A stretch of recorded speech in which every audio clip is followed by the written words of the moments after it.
Okay na. Okay na. Naman.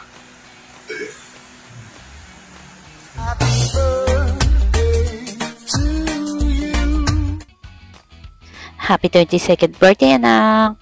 Love you. Thanks, Happy Mother. Nakapaganda din tayo para sa birthday ni JC. Like and subscribe.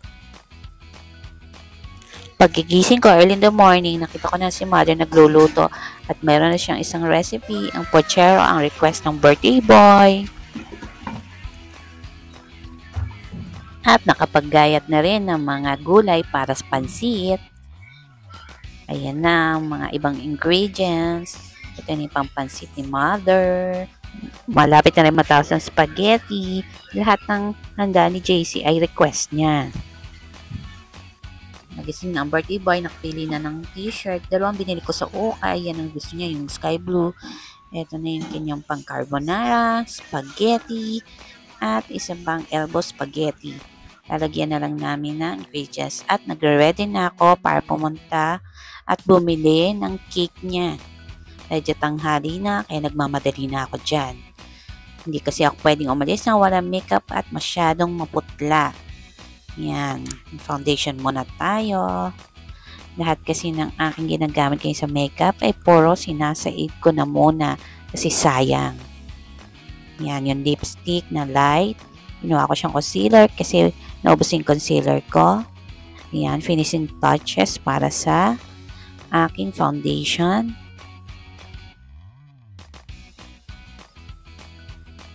At magpopolvo muna tayo ng kauntian para hindi naman tayo putla at may tago ang ating maitim na eye bags. At yung eyeliner na sinaid ko rin, ginagawa ko siyang pampa-highlight sa aking mata.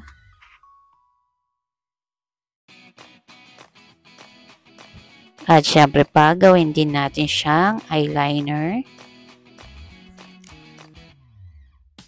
Yan talaga ang aking na-highlight ang aking mata. Kailangan natin buhayin para hindi halatang antok pa yan.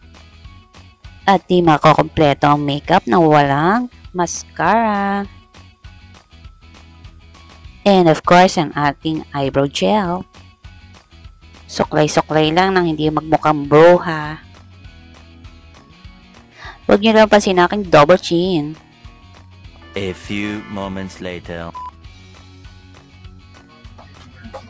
Dahil ito lang naman ang kaya kong gawin, maglalagay na tayo ng cheese para sa ating carbonara. Every occasion dito sa bahay, si Mother talaga lahat ang nagluluto. Buti na lang marunong magluto si Mother, mas nakakatipid.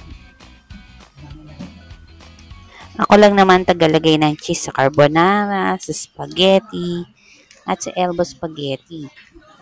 Lagi ako nag-a-assist kay Mother. Kasi hindi nga ako marunong magluto. Sige lang, badbad lang na badbad ng cheese. Yang talaga kasi ang nagpapasarap sa carbonara. Nagpadala si Habi ng panghanda. Pero syempre hindi ko naman inubos lahat doon. Kasi ayoko naman na handa today na nga later. Yung iba, ginamit ko na pambayad ng kuryente. Sa taas ng kuryente ngayon, nakakaloka. Kaya talagang binudget ko, sinama ko na ang pambayad ng ilaw. May early bird na bisita na si JC. Kaya nakakakwentuhan yung Mother. At habang nagpe-prepare kami ng handa, nag-video games na muna sila. Okay na siguro yung cheese niyan. Madami na. Saturday pa lang namili kami ng mga ingredients para sa panghanda ni JC. Mahirap ng kapusin ng oras kaya binili na namin lahat pati mga soft drinks. Cake na lang ang kulang.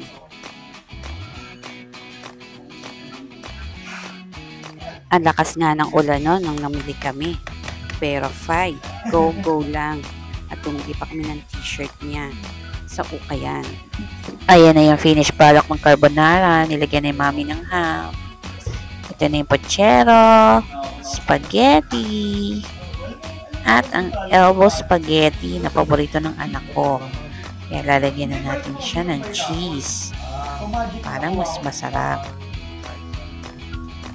Ayaw na anak ko kumain sa labas. Mas gusto niya daw dito sa bahay maghanda para makarating ang kanyang mga friends. At least, masaya siya pagka nasa bahay daw ang handaan. Mas nai-enjoy niya daw kaysa sa labas kakain. Kasi pagkatapos daw nun, kami lang, tas uwi na.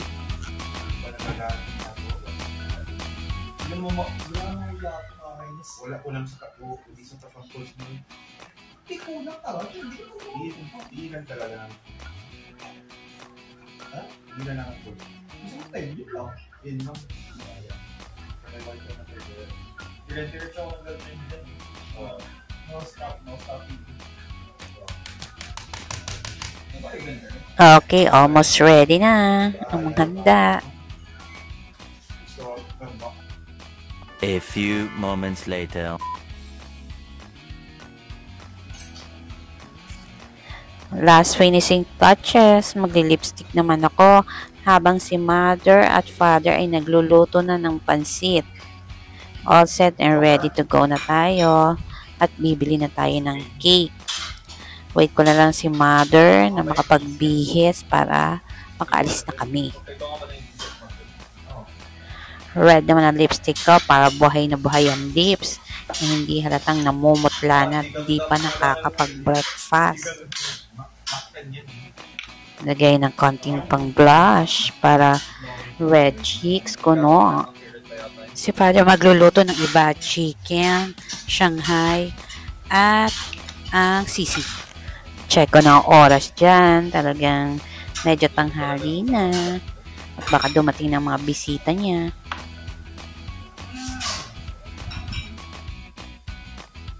Imisin muna natin ang aking kama bago umalis habang naghihintay kay mother.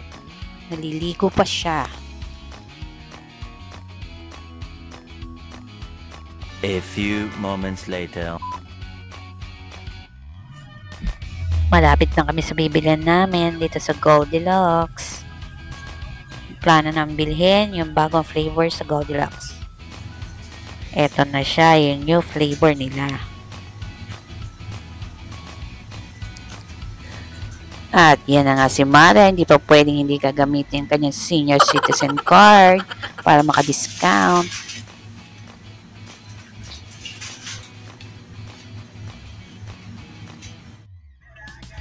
At dumaan na rin kami sa sentro para bumili ng kulang sa bahay. Yan na si Mother, nagmamadali na para umuwi. And of course, Lotto is life. Nataya muna tayo sa Lotto. Baka sakaling manalo. Nagmamadali na dyan si Mother kasi attend siya ng senior citizen meeting nila. Kukunin niya daw ang kanyang gift check para sa kanilang birthday ni Father. At last, uuwi na rin sa dami ng dinaanan. Hello, JC. Ito na ang birthday cake mo. Ang price pala ng lettuce kahit saan. Happy birthday, JC. Yan na, check na niya ang kanyang birthday cake. Yan, G.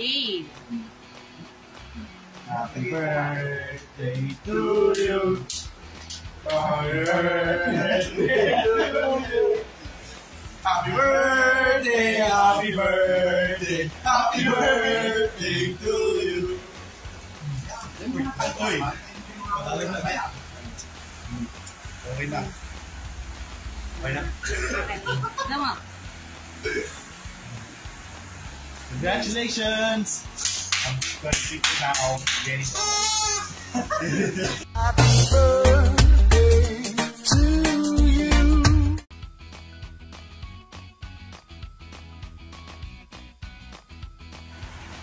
Medyo maulan ng kanyang birthday, kaya siguro hindi nakarating na yung iba.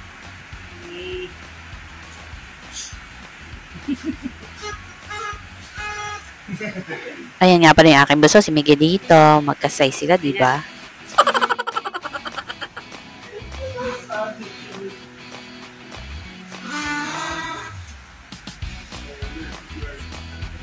Okay, let's eat.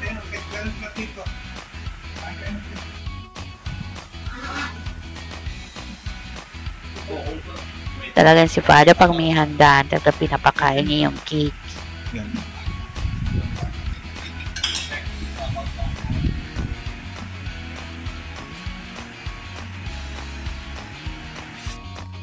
A few hours later. Nang umuwi kami kanina, hindi ko kasama si Mother kasi umatid pa siya ng senior citizen meeting nila. Sumama na si JC sa pagsundo kasi malakas na ang ulan. At sabi nga ni Mother na mimigay yung aming nangangampanyang kapitana ng mga gamot ay dumaan na kami doon para makalibre ng vitamins, ang aking maintenance at iba pa. Thank you nga pala dito at nakalibre din.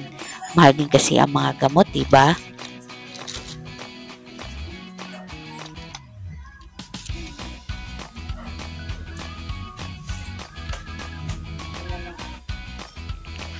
Yan lang naman ang bisita ni JC. Pero at least, enjoy naman siya.